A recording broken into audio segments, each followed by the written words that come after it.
two dams burst in Inner Mongolia. Is corruption to blame?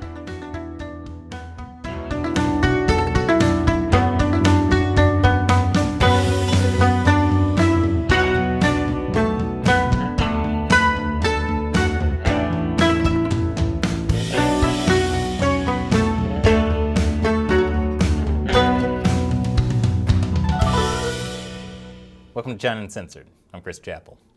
In July, you heard about the massive, deadly floods across China's Henan province.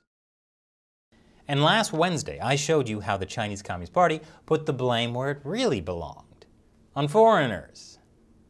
But there was another natural/man-made disaster in July that got a lot less coverage. In China's Inner Mongolia province, two dams collapsed after torrential rain.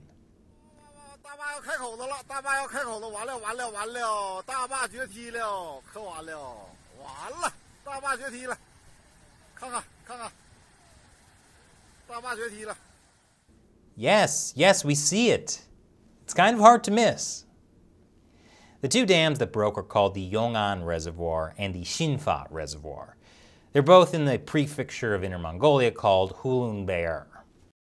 The local government reported on WeChat that everyone living downstream was safely evacuated. Over 16,000 people were affected, but no casualties were reported.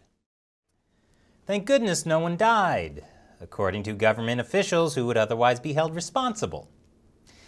Videos shared online show water drenching houses and destroying farmland. But while naturally occurring heavy rains triggered flooding, the dams should not have burst.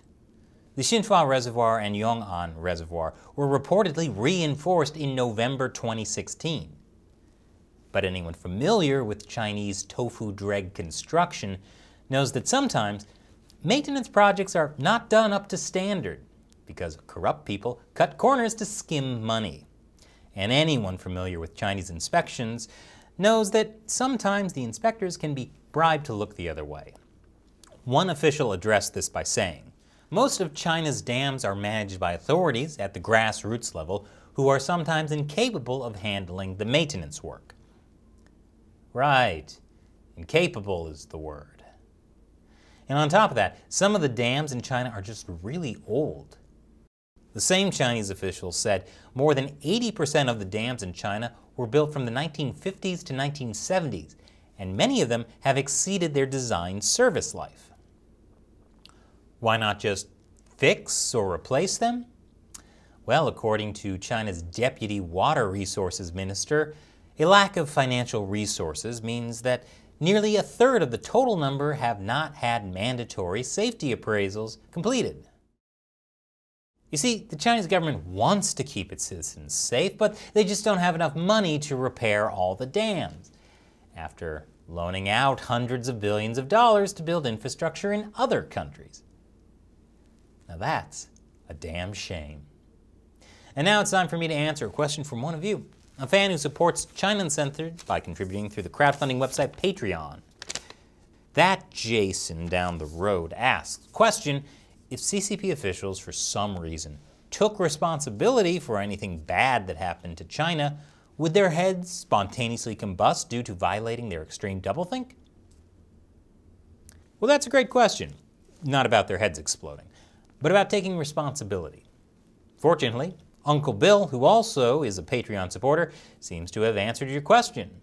Plan A, censor it so there is nothing to be responsible for.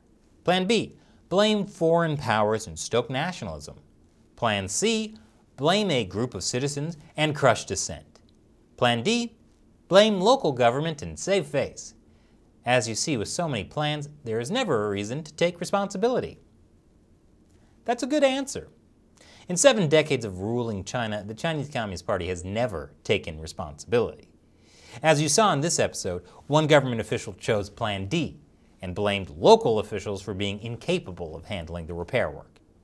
Even when Chinese state-run media finally admitted the Cultural Revolution of the 1960s was a total mistake, all they were saying is that it was a mistake. It's easy to blame Mao's Gang of Four since they're all dead now. Those people 50 years ago, they made mistakes. But this admission is still within Plan C. blame a group of citizens. The Chinese Communist Party itself could never actually be responsible. I mean, how could communist ideology ever push people to torture and murder each other? Ridiculous. Thanks, Jason, for your question and your support, and Uncle Bill for answering it for me. And also a big thank you to everyone who supports China Uncensored on Patreon. We could not do this show without your direct support, since so many of our episodes get censored or demonetized. If you're interested in supporting us, head over to patreon.com/China Uncensored.